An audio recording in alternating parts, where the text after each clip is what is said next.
Балага тарбия үйдө берилет.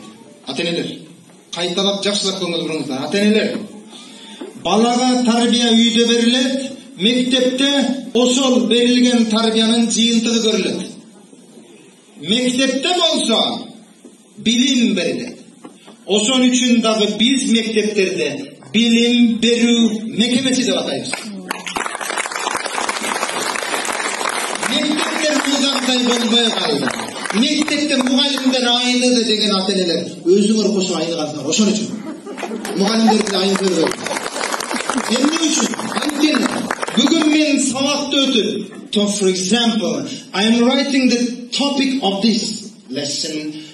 Present simple tense. Men temаны жазып Тема калып кетип эле, тынч отур, кыйшаңдаба, деттериң гана, формаң гана, чачынан тартпа, жашына жаз, не болтасың, урушпа. Тагыраагы ата-эне үйдө айтышы керек болгон нерсе менен алектенип атам. Ата-энелер, силер ушу тарбияга тийишер нерсени үйдө айткыла, а мен жалаң билим берейин. Эгерде мен жалаң билим бере турган болсом, анда балаңыздан Гарри Поттер чыгарып берем. Ошондуктан сиздер тарбия менен машык кыла, мен билим менен машыгайын. Мугалимдерди жөн эле күнөөлөй бербеңиздер ата-энелер. Мурдалары талим тарбия дасторкондун четинде берген. Балам атаң келмейинче баштабайсың. Улуулар сүйлөмөйүнчө сөзүн бөлбө, жамбаштап жатпа, уруксат менен сүйлө. Тагыраагы бүтүн мектептеги талим тарбия мунуу дасторкондун четинде берилген. Ошондуктан мугалимдерди кыйнабай, ата-энелер мунуу процессти мойнуңарга алгыла. Мунуну кайрадан баштагыла. Жандандыкыла.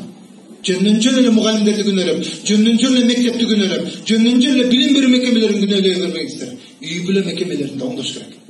Biz misal üçün mektepte ata-ene çoğuluşulan 1. klasın 20 okusunun 20 ata-ene gelir, 11. klasın 20 okusunun 5 ata-ene gelir, kalgana çok gelmeydi. Köçöt kançalık çoğuygan sayın anın kölökösü osonça çoğuyot. Bala kançalık çoğuygan sayın anın tüyüşügü osonçalık çoğuyot. Balanın tüyüşügü köğüygan sayın ata-eneler mektepte gelmeysinler, alısla olasınlar. 1. klasın 20 ata-ene, gelmeydi o ben 1. klasın özü tarbiyada olam. Maga 11'de gereksin, maga 9'da gereksin, 10'da gereksin, 8'de gereksin. Maga gerek uçurda ata-eneler gelmeye yatasınlar mektepte.